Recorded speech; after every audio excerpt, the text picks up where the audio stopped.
उत्तर प्रदेश राजस्व लेखपाल भर्ती परीक्षा के लिए आपका जो सिलेबस है मैथ, हिंदी, सामान्य ज्ञान और ग्राम्य विकास एवं समाज, तो उसमें जो हमारा टॉपिक है ग्राम्य समाज एवं विकास या ग्राम्य विकास एवं समाज, उसको आज हम लेके चलेंगे और आज उसकी पहली क्लास होगी। ठीक है, तो शुरू करते हैं। हमारा जो सिलेबस के अकॉर्डिंग देखा जाए तो जो टॉपिक हो जाएगा हमारा वो हो जाएगा ग्राम्य समाज एवं विकास। ग्राम्य समाज एवं विकास की आज पहली क्लास है और ये जो क्लास होगी पहली, ये बहुत इंपॉर्टेंट है। इंपॉर्टेंट इसलिए है क्योंकि पूरा समाज या फिर विकास जो है वो इसी पर टिका हुआ है। जो भी हमारे ग्रामीण स्तर पर कार्य होते हैं या अन्य प्रकार की जो भी सुविधाएं मिलती हैं, तो कहीं ना कहीं शुरुआत जो है वो यहीं से होती है। तो हम लोग शुरू करेंगे आज से। और जो पूरा ग्राम्य विकास और समाज जो है वो अगर देखा जाए राजस्व लेखपाल की भर्ती परीक्षा, तो राजस्व विभाग के अंतर्गत ही टिका हुआ है। और राजस्व विभाग एक बड़ा टॉपिक है, इसलिए हम इसको पार्ट में बांट के पढ़ेंगे। इसको हम कई पार्ट में बांट लेंगे। बहुत इंपॉर्टेंट चीज़ें हैं, बहुत इंपॉर्टेंट आपको फैक्ट मिलेंगे। साथ में हम क्वेश्चन की भी बात करेंगे कि किस प्रकार के क्वेश्चन जो हैं वो पूछे जाने की संभावनाएं रहती हैं। तो हमारा आज का जो टॉपिक होगा ग्राम्य समाज एवं विकास के अंतर्गत वो होगा राजस्व विभाग। हेडिंग डाल लेंगे राजस्व विभाग। और राजस्व विभाग के अंतर्गत आज हमारी जो क्लास होगी उसको हम थोड़ा भाग में बांट लेंगे, तो ये भाग 1 हो जाएगा। इसी प्रकार से जो है भाग 2, भाग 3 जो भी भाग बनेंगे इंपॉर्टेंट वो हम देख लेंगे। तो राजस्व विभाग भाग 1। देखिए आप लोग याद रखिए कि जो राजस्व विभाग है वो क्यों इंपॉर्टेंट है, तो इसलिए है कि उत्तर प्रदेश में जितनी भी राजस्व से संबंधित गतिविधियां होती हैं उन सभी का संचालन राजस्व विभाग करता है। उत्तर प्रदेश के अंदर जितनी भी राजस्व गतिविधियां होती हैं उन सभी के संचालन का जो कार्य करेगा वो कौन करेगा, तो राजस्व विभाग करता है। तो हम इसमें एक लाइन लिख लेंगे कि उत्तर प्रदेश में राजस्व गतिविधियों के उत्तर प्रदेश में राजस्व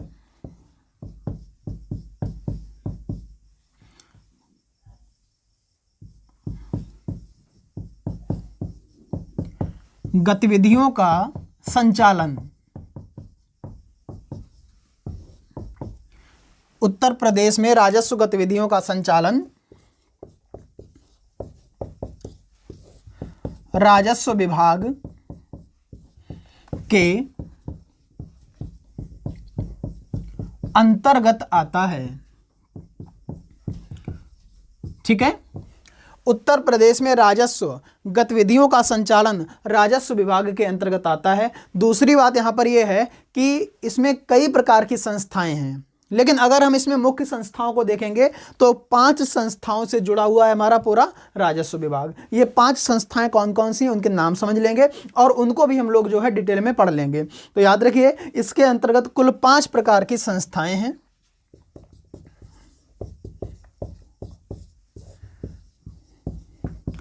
इसके अंतर्गत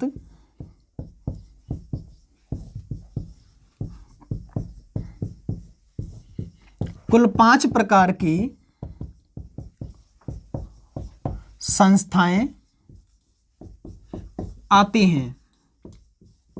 अब ये 5 प्रकार की जो संस्थाएं हैं वो कौन कौन सी हैं, हम लोग उनके नाम और जान लेंगे। ठीक है, उत्तर प्रदेश राजस्व विभाग के अंतर्गत जो संस्थाएं आती हैं 5 प्रकार की, उसमें सबसे पहली और सबसे महत्वपूर्ण संस्था हो जाएगी हमारी राजस्व परिषद। पहली संस्था हो जाएगी राजस्व परिषद। राजस्व परिषद के बाद में जो हमारी अगली संस्था हो जाएगी वो हो जाएगी चकबंदी आयुक्त। दूसरी संस्था हो जाएगी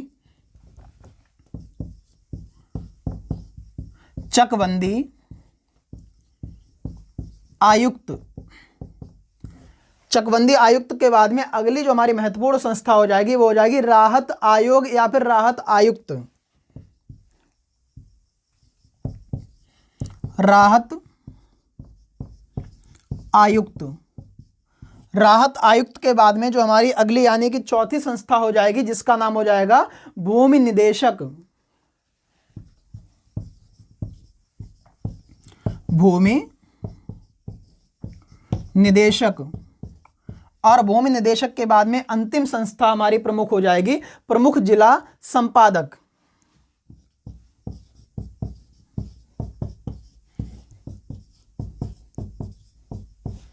प्रमुख जिला संपादक, या हम इसी को कह सकते हैं गजेटियर। ठीक है भाई, ध्यान रखिए ये 5 प्रकार की जो संस्थाएं हैं वो हमारे राजस्व विभाग के अंतर्गत आती हैं, जिसमें पहली यानी कि राजस्व परिषद सबसे ज़्यादा महत्वपूर्ण संस्था है। और चूंकि राजस्व विभाग के अंतर्गत ये भर्ती परीक्षाएं हुई है तो राजस्व से संबंधित ही ज़्यादा चीज़ें पूछे जाने की संभावनाएं रहेंगी। राजस्व परिषद, चकबंदी आयुक्त, राहत आयुक्त, भूमि निदेशक और प्रमुख जिला संपादक यानी कि गजेटियर। तो ये 5 प्रकार की संस्थाएं हैं। और अब हम क्या करेंगे, एक एक संस्था को पढ़ लेंगे, जिसमें सबसे पहली संस्था हमारी हो जाएगी राजस्व परिषद। ठीक है, तो राजस्व परिषद को हम लोग पहले पढ़ लेते हैं। राजस्व परिषद में हम कई प्रकार के कार्यों को देखेंगे और इसी में हमें यह समझ में आएगा कि लेखपाल का जो पद है वो किसके अंतर्गत आता है, उनसे पहले कौन कौन से प्रमुख अधिकारी होते हैं, और लेखपाल जो होता है वो किन अधिकारियों के बाद आता है। तो इस प्रकार की सारी चीज़ें हम इसमें पढ़ लेंगे। अब यहाँ पर जो हमारा पहला टॉपिक हो जाएगा इसी के आगे इसी क्रम में, तो जो हमारी 5 प्रकार की संस्थाएं थी उन 5 प्रकार की संस्थाओं में सबसे पहली जो संस्था है, सबसे महत्वपूर्ण जो संस्था है वो हो जाएगी राजस्व परिषद। तो हेडिंग डाल लेंगे राजस्व परिषद। राजस्व परिषद, देखिए राजस्व परिषद जो संस्था है अब इसकी शुरुआत कब से हुई थी और इसका मुख्यालय कहाँ है, तो इस प्रकार की जो चीज़ें हैं वो पूछ ली जाती हैं। ध्यान रखिए, अगर हम इसकी स्थापना की बात करेंगे, अगर हम इसकी स्थापना की बात करेंगे तो इसकी स्थापना होती है 1831 में। कब होती है? 1831 में। अब आप लोगों को ये समझ में आ ही गया होगा कि अगर 1831 में इसकी स्थापना होती है तो उस समय किसका काल था? उस समय भारत में अंग्रेजों का समय था, यानी कि ब्रिटिश काल में 1831 में, यानी कि ब्रिटिश काल में राजस्व परिषद की स्थापना होती है। और स्थापना कहाँ हुई थी?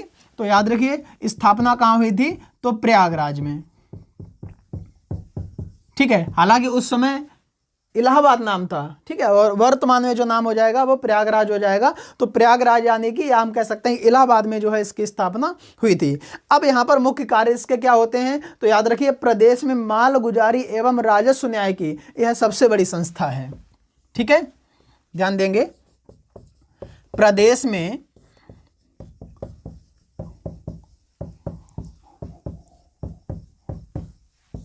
प्रदेश में माल गुजारी एवं राजस्व न्याय, कौन सा न्याय? तो राजस्व न्याय की यह सबसे बड़ी संस्था है।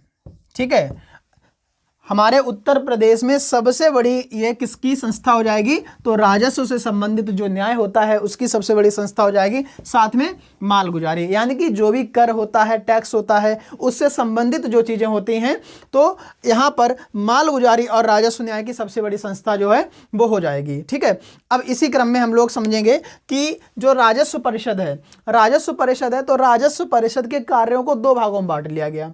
कितने भागों में बांटा गया है? 2 भागों में बांट दिया गया है। और वो 2 भाग कौन कौन से हैं वो भी देख लीजिए।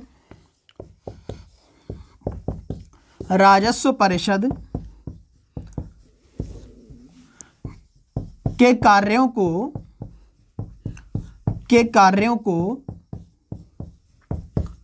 2 भागों में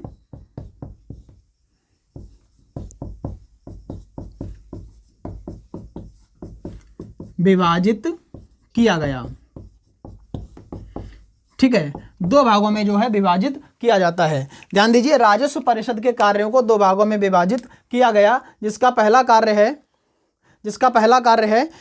कार्य हो जाएगा यहाँ पर जो प्रशासनिक कार्य होते हैं, ठीक है, या हम कह सकते हैं प्रशासन से संबंधित कार्य, और दूसरा कार्य हो जाएगा न्याय से संबंधित कार्य। तो यहाँ पर दो प्रकार से चीजें हो जाएंगी, एक तो प्रशासनिक कार्य हो जाएंगे और दूसरा न्यायिक कार्य हो जाएंगे। ध्यान दीजिए, पहला हो जाएगा प्रशासनिक कार्य और दूसरा हो जाएगा न्यायिक कार्य, ठीक है। तो राजस्व परिषद के कार्यों को दो भागों में बांट दिया गया। पहला हमारा जो भाग हो जाएगा वो प्रशासनिक कार्य हो जाएगा और दूसरा भाग जो है वो न्यायिक कार्य हो जाएगा। आगे हम देखेंगे कि इनको अलग अलग भी कर दिया जाएगा कुछ समय के बाद में, जब हमारा देश आज़ाद हो जाता है, जब नए प्रकार से कानून बनते हैं, नए प्रकार से संस्थाएं चलती हैं, तो फिर इनको अलग भी किया जाएगा। आगे हम लोग देखेंगे। अभी क्या है, हमें याद रखना है कि राजस्व परिषद के अंतर्गत जो है दो कार्य आते हैं और दो कार्यों में यानी कि इस परिषद को विभाजित किया गया था। एक में होते थे प्रशासनिक कार्य और दूसरे में हो जाएंगे न्यायिक कार्य। तो इसमें दो प्रकार के कार्य होते हैं। अब यहाँ पर हमें ये देखना है कि प्रशासनिक कार्यों के अंतर्गत कौन कौन से प्रमुख कार्य आते हैं और न्यायिक कार्यों के अंतर्गत कौन कौन से प्रमुख कार्य आते हैं। तो दोनों ही प्रकार के हम कार्यों को देख लेंगे और उसके बाद हम लोग आगे बढ़ते हैं। तो सबसे पहले हमें देखना है राजस्व परिषद के प्रशासनिक कार्य। नंबर 1 हो जाएगा राजस्व परिषद के प्रशासनिक कार्य। राजस्व परिषद के प्रशासनिक कार्य। अब राजस्व परिषद के प्रशासनिक कार्यों के अंतर्गत कौन कौन से प्रमुख कार्य आते हैं, उन कार्यों को हम देख लेंगे, जिसमें सबसे पहला कार्य हो जाएगा हमारा भूमि बंदोबस्त। पहला कार्य कौन सा हो जाएगा? भूमि बंदोबस्त। भूमि बंदोबस्त के अलावा दूसरा जो कार्य हो जाएगा वो हो जाएगा भू अभिलेखों का संरक्षण। भू अभिलेखों का संरक्षण। भू अभिलेखों का संरक्षण के अलावा और क्या हो जाएगा? तो मालगुजारी का प्रबंधन। मालगुजारी का प्रबंधन। मालगुजारी का प्रबंधन। इसके अलावा हो जाएगा राजस्व अर्जन और राजस्व वसूली। राजस्व अर्जन और इसके अलावा हो जाएगा राजस्व वसूली। देखिए भाई, इसी प्रकार के और भी कार्य हो जाएंगे। अब यहां पर आपको ध्यान देना है कि सबसे पहला कार्य है, सबसे पहला हमारा कार्य हो जाएगा भूमि बंदोबस्त। तो भूमि बंदोबस्त के अलावा क्या इसमें क्या होता है कि जो ग्रामीण क्षेत्रों में भूमि होती है तो उस भूमि को हम किस प्रकार से कार्य में लाएं, ठीक है। यानी कि बहुत सारे काम होते हैं ग्रामीण क्षेत्रों में, जैसे पंचायत घर बनना, सरकारी स्कूल बनना, ठीक है, या तालाब बनना, या कौन सी जगह ऐसी है जो सरकार की है और उसको गरीबों को देना, यानी कि यहाँ पर आवंटित करना भी हो जाएगा। तो इस प्रकार की जो चीज़ें आती हैं वो भूमि बंदोबस्त के अंतर्गत आ जाएंगी। साथ में भूमि अभिलेखों का संरक्षण, यानी कि जो जमीन का लेखा जोखा होता है, भूमि का जो लेखा जोखा होता है, उस लेखा जोखा को हम किस प्रकार से संरक्षित करें, उसका सही प्रकार से रख रखाव करें और वो गुम ना हो पाए, उसमें किसी भी प्रकार की कोई भी चाल ना हो पाए। तो इस प्रकार की जो चीज़ें हैं वो भूमि अभिलेखों के संरक्षण के अंतर्गत आ जाएंगी। अभिलेख यानी कि जो लेखा जोखा होता है उनसे संबंधित सारी चीज़ें इसमें आ जानी हैं। मालगुजारी का प्रबंधन, यानी कि जो कर टैक्स होते हैं उससे संबंधित सारी चीज़ें इसमें आ जानी है। राजस्व अर्जन, किस प्रकार से जो टैक्स है उसको लिया जाए, ठीक है, ग्रहण किया जाए, और राजस्व वसूली किस प्रकार से वसूला जाए। तो इस प्रकार से जो चीज़ें होती हैं वो इसमें आ जाएंगी। और ये किसके अंतर्गत आ जाएंगे? तो ध्यान रखिए, राजस्व परिषद के प्रशासनिक कार्यों के अंतर्गत आ जाएंगे। इसी प्रकार से दूसरा जो कार्य होता है इसमें वो होता है न्यायिक कार्य। ध्यान दीजिए, दूसरा जो कार्य होता है वो होता है न्यायिक कार्य, और अगला हम लोग समझ लेंगे राजस्व परिषद के न्यायिक कार्य, ठीक है। अगला देखिए भाई, राजस्व परिषद के न्यायिक कार्य। राजस्व परिषद के न्यायिक कार्य। और राजस्व परिषद के न्यायिक कार्यों में देखिए कौन कौन से प्रमुख कार्य आ जाएंगे वो भी हम लोग समझ लेंगे। अब नाम से ही हमें पता चल रहा है राजस्व परिषद के न्यायिक कार्य, यानी कि जो भी यहाँ पर कार्य होंगे वो किससे संबंधित होंगे, तो न्याय से संबंधित होंगे। ध्यान दीजिए भाई, वो किससे संबंधित होंगे, तो न्याय से संबंधित होंगे। जैसे राजस्व अपीलीय न्यायालय की भूमिका, पहला हम लोग समझ लेंगे राजस्व अपीलीय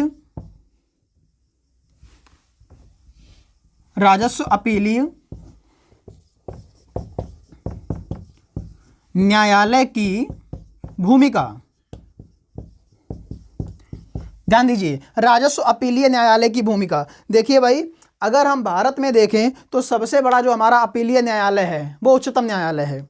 उसके बाद जो अपीलीय न्यायालय आता है वो उच्च न्यायालय आता है। उसी क्रम में अगर हम जमीन से संबंधित मुद्दों को देखें और उसके लिए जो न्यायालय आ जाएगा वो राजस्व परिषद का जो अपीलीय न्यायालय का मतलब ये है कि हम सीधे जाकर उस न्यायालय में मुकदमा जो है वो नहीं डाल सकते हैं।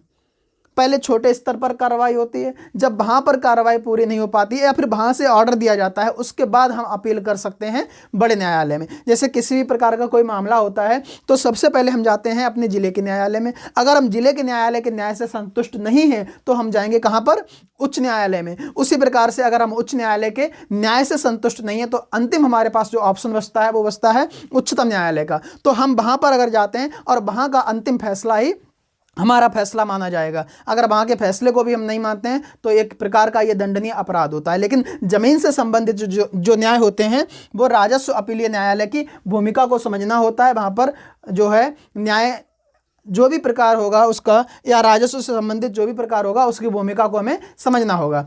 इसके अलावा न्यायिक निगरानी करना हम कह सकते हैं। इसमें और क्या कार्य आ जाएंगे, न्यायिक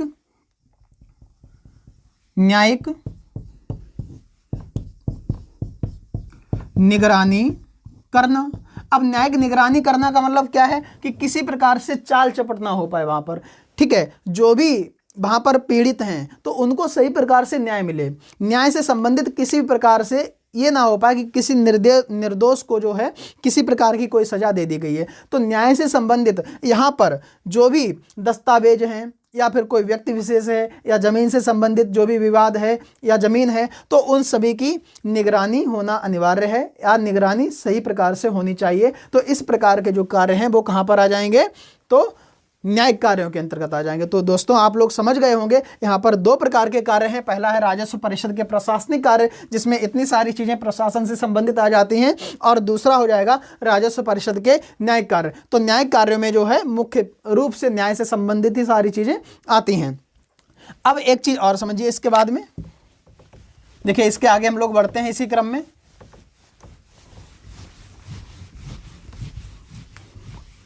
आप लोग नोट्स बनाते जाइए और ग्राम्य विकास से संबंधित बिल्कुल निश्चिंत रहें, आपको हर प्रकार के क्वेश्चन और पूरी क्लास जो है वो दी जाएगी, ठीक है। अगर हम बात करें कि जो राजस्व परिषद है, राजस्व परिषद का मुख्यालय कहाँ है, राजस्व परिषद का मुख्यालय कहाँ है, राजस्व परिषद का मुख्यालय, तो राजस्व परिषद का जो मुख्यालय है वो वहीं हो जाएगा जहां पर राजस्व परिषद की स्थापना हुई थी। और कहां हुई थी, स्थापना कहां हुई थी, तो याद रखिए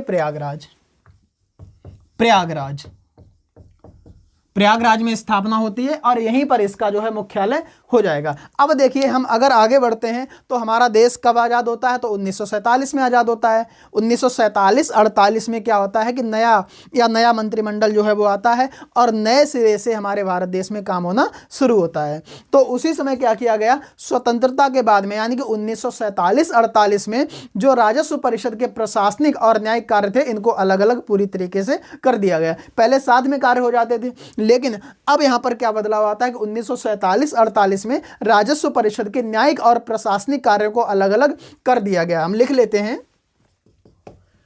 1947-48 में राजस्व परिषद के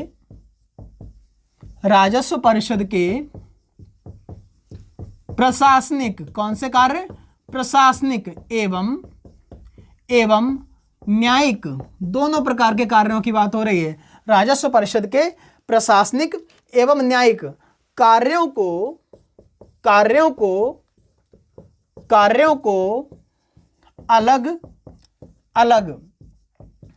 अलग अलग कर दिया गया।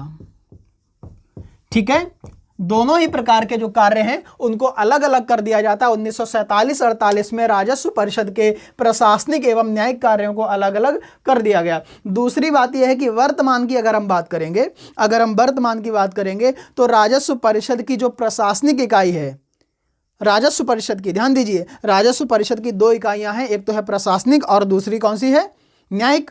तो राजस्व परिषद की जो प्रशासनिक इकाई है इसका जो मुख्यालय वर्तमान में बनाया गया है वो बनाया गया है लखनऊ में, लेकिन न्यायिक इकाई का जो मुख्यालय है वो आज भी कहां पर है, तो प्रयागराज में है। ध्यान दीजिए,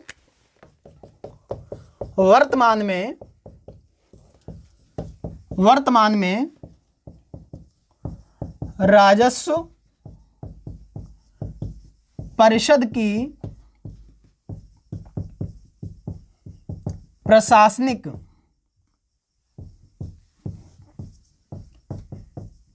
इकाई का मुख्यालय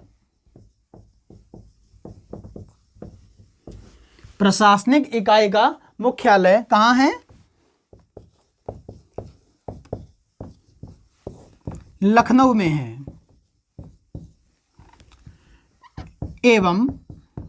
एवं राजस्व परिषद की और दूसरी कौन सी इकाई हो जाएगी, न्यायिक, एवं न्यायिक इकाई का मुख्यालय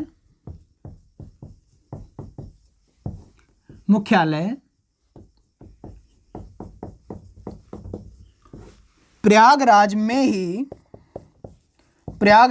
ही स्थित है। ठीक है, ध्यान दीजिए भाई, ये बहुत इंपॉर्टेंट है, वर्तमान की बात है, यहाँ पर करंट से जुड़ा हुआ मुद्दा भी हो सकता है। वर्तमान की बात है कि वर्तमान में राजस्व परिषद की प्रशासनिक इकाई का जो मुख्यालय है, प्रशासनिक इकाई का जो मुख्यालय है वो कहाँ पर है, लखनऊ में स्थापित कर दिया गया, लखनऊ में स्थानांतरित कर दिया गया है। लेकिन न्यायिक इकाई का मुख्यालय आज भी कहाँ पर है, तो प्रयागराज में है। ठीक है, न्यायिक इकाई का जो मुख्यालय है वो प्रयागराज में है। अब इसके आगे हम लोग समझते हैं। अब देखिए क्या होता है कि यहाँ पर जो परिषद है, राजस्व परिषद है, यहाँ पर कितने और इसके जो कार्य हैं, इसका जो प्रशासन है वो किस प्रकार से कार्य करता है और प्रशासन में इनके कार्यों में कौन कौन लोग शामिल होते हैं। ठीक है, दूसरी बात यहाँ पर यह है कि अगर हम देखें इसका जो प्रशासन है वो किस पर टिका हुआ है, तो ध्यान दीजिए, राजस्व परिषद की संरचना में कौन कौन आता है हम उसको समझ लेंगे। देखिए भाई, अगर हम देखें तो एक हेडिंग डाल लीजिए पहले, राजस्व परिषद की संरचना। ठीक है, राजस्व परिषद की संरचना। और राजस्व परिषद की संरचना में अगर हम देखेंगे तो यहां पर एक अध्यक्ष होता है, 2 प्रशासनिक सदस्य होते हैं और 7 न्यायिक सदस्य होते हैं। ध्यान दीजिए, ये बहुत इंपॉर्टेंट है। राजस्व परिषद की संरचना अगर हम देखेंगे तो यहां पर हमें कौन कौन देखने को मिलता है। देखिए भाई, कौन कौन होता है, एक अध्यक्ष हो जाएंगे। इसके अलावा और कौन होता है, तो 2 प्रशासनिक सदस्य हो जाएंगे, 2 प्रशासनिक सदस्य हो जाएंगे और इसके अलावा 7 न्यायिक सदस्य होते हैं। कौन होते हैं भाई, 7 न्यायिक सदस्य। ठीक है, देखिए, एक अध्यक्ष होते हैं जो सबसे प्रमुख हो जाएंगे, सबसे मुख्य हो जाएंगे, 2 प्रशासनिक सदस्य यानी कि प्रशासन से जुड़े हुए 2 अन्य सदस्य होते हैं और 7 न्यायिक यानी कि न्याय के मामलों से जुड़े हुए, न्याय के एक बहुत बड़े जानकार होते हैं, न्याय के ज्ञाता होते हैं और यहाँ पर प्रशासन की पूरी जानकारी रखने वाले व्यक्ति होते हैं। और जो अध्यक्ष होते हैं इनको हर प्रकार की जानकारी होती है, प्रशासन से संबंधित भी होती है और न्याय से संबंधित भी होती है। इसके अतिरिक्त अगर हम इनके कार्यों की बात करेंगे, ठीक है, राजस्व परिषद की संरचना के अलावा अगर हम बात करेंगे राजस्व परिषद के कार्यों की, तो हमारे उत्तर प्रदेश में अगर हम मंडलों को देखेंगे तो 18 मंडल हैं, और 18 मंडलों के जो मंडलायुक्त हैं वो यहाँ पर जुड़े होते हैं। और मंडलायुक्त किसको बनाया जाता है राजस्व विभाग में, तो वो बनाया जाता है कमिश्नर को। देखिए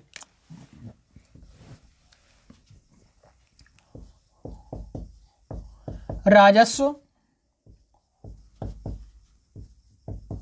परिषद के कार्य, ठीक है, राजस्व परिषद के हम कार्यों को देख लेंगे। यहाँ पर कार्यों में कौन कौन होता है, ठीक है, कार्यों में देखिए कौन कौन होता है। तो यहाँ पर सबसे पहले हम लोग देख लेंगे, एक होता है मंडलायुक्त, और एक नहीं मतलब 18 जो मंडल हैं, प्रत्येक मंडल का एक मंडलायुक्त जो है वो बनाया जाएगा। कौन होता है देखिए, मंडलायुक्त, ठीक है। अब मंडलायुक्त जो होते हैं वो कितने मंडलों के हैं, तो यहाँ पर 18 मंडलों के हैं, ठीक है। मंडल कितने हमारे 18 हैं, और यहाँ के जो मंडलायुक्त होते हैं वही होते हैं कौन, कमिश्नर, ठीक है। कौन होते हैं, कमिश्नर। जो कमिश्नर होते हैं वही कौन होते हैं यहाँ पर, मंडलायुक्त होते हैं। अब मंडलायुक्त के बाद में जो प्रशासन से संबंधित, यानी कि यहाँ पर राजस्व परिषद के कार्यों से संबंधित जो अगला पद आता है वो आता है जिलाधिकारी का। किसका पद आ जाएगा, जिलाधिकारी का।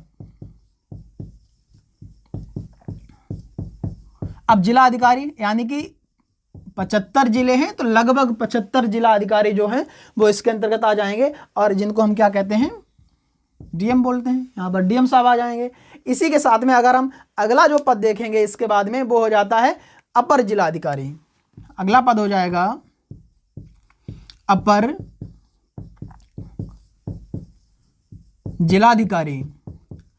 अपर जिलाधिकारी, तो अपर जिलाधिकारी जो होते हैं, ये जिलाधिकारी के बाद पद आ जाएगा जिनको हम क्या कहते हैं, एडीएम साहब होते हैं। ये कौन होते हैं, तो एडीएम होते हैं।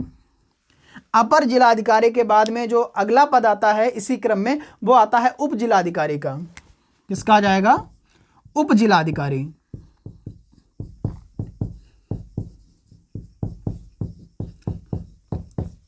ठीक है। अब जो उप जिलाधिकारी होते हैं इनको हम क्या कहते हैं, एसडीएम कहते हैं। तो यहाँ पर जो है एसडीएम साहब आ जाते हैं। उप जिलाधिकारी के बाद जो अगला पद आता है वो आता है तहसीलदार का।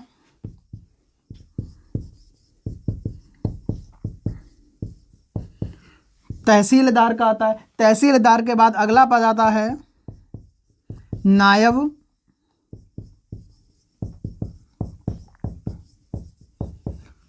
तहसीलदार का।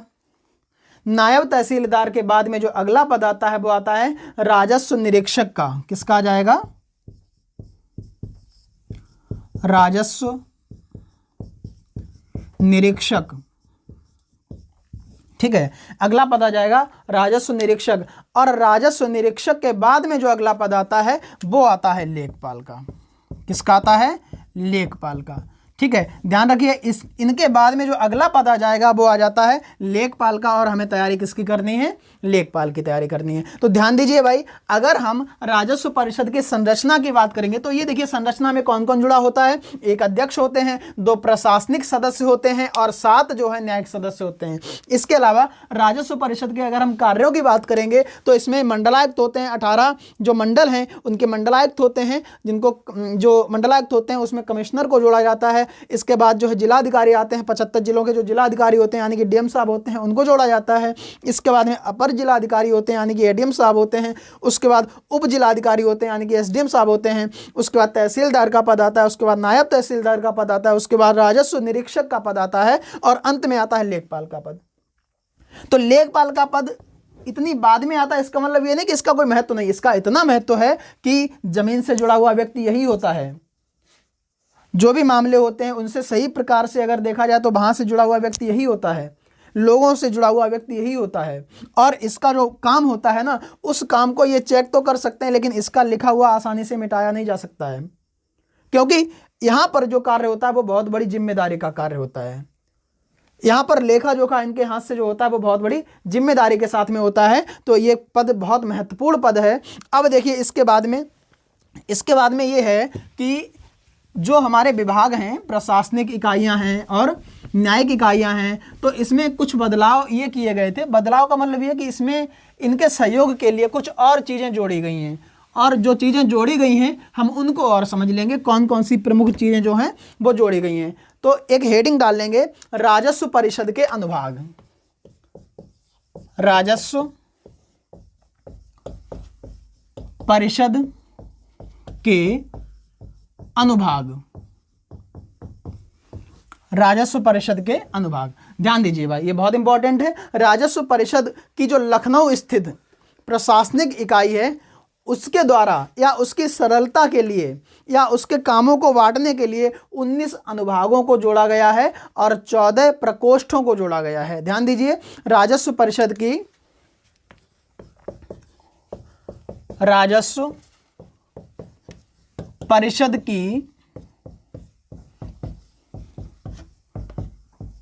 लखनऊ स्थित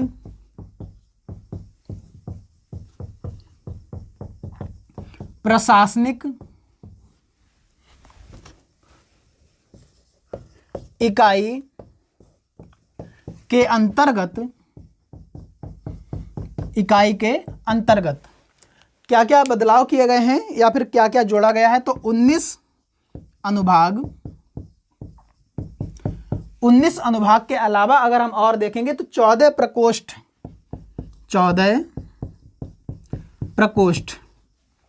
ठीक है, देखिए भाई, यहाँ पर क्या किया गया है कि जो राजस्व परिषद की लखनऊ स्थित प्रशासनिक इकाई है, किसके अंतर्गत? प्रशासनिक इकाई। और प्रशासनिक इकाई कहाँ पर स्थित है? तो लखनऊ में स्थित है। अब इसके अंतर्गत जो है क्या क्या जोड़ा गया है? तो 19 अनुभागों को जोड़ा गया है। अब इन अनुभागों में है क्या? जैसे मान लीजिए अलीगढ़ मंडल है, तो अलीगढ़ मंडल की जानकारी किसी एक अनुभाग में है, मेरठ मंडल की जानकारी किसी एक अनुभाग में है, या फिर किसी भी राजस्व से संबंधित मामले की जानकारी किसी एक अनुभाग में है। तो इस प्रकार से जो है अलग अलग अनुभागों में जानकारियां जो हैं दी गई हैं। 19 अनुभाग हैं, लेकिन 19 अनुभागों में जो शुरू के 14 अनुभाग हैं, शुरुआत के 14 अनुभाग हैं, यहीं से प्रश्न पूछे जाते हैं। और 14 के 14 अनुभाग मोस्ट इंपॉर्टेंट हैं, बहुत इंपॉर्टेंट हैं 14 के 14 अनुभाग। तो हम यहाँ पर अभी इतना ही पढ़ेंगे। अगली जो हमारी क्लास होगी, नेक्स्ट क्लास में हम क्या करेंगे, जो 14 अनुभाग हैं और इन अनुभागों के अंतर्गत कौन कौन से कार्य दिए गए हैं, किस प्रकार से प्रशासन से संबंधित कार्य दिए गए हैं, या फिर मंडल जो हैं उनको बांटा गया है, तो हर प्रकार की चीज़ों को देख लेंगे। राजस्व परिषद के अंतर्गत जो अनेकों कार्य हैं वो सब इन अनुभागों में आ जाएंगे। और 14 के बाद 15, 16, 17, 18, 19 बहुत छोटे छोटे अनुभाग हैं, उनसे कोई भी प्रश्न नहीं पूछा जाता है। महत्वपूर्ण केवल हमारे 14 अनुभाग होंगे। दूसरी बात यह है कि ग्राम्य विकास एवं समाज से संबंधित आपको लगातार इसी प्रकार से वीडियो मिलते रहेंगे और इससे जुड़ी हुई सारी जानकारी हम आप तक पहुंचाएंगे। धन्यवाद।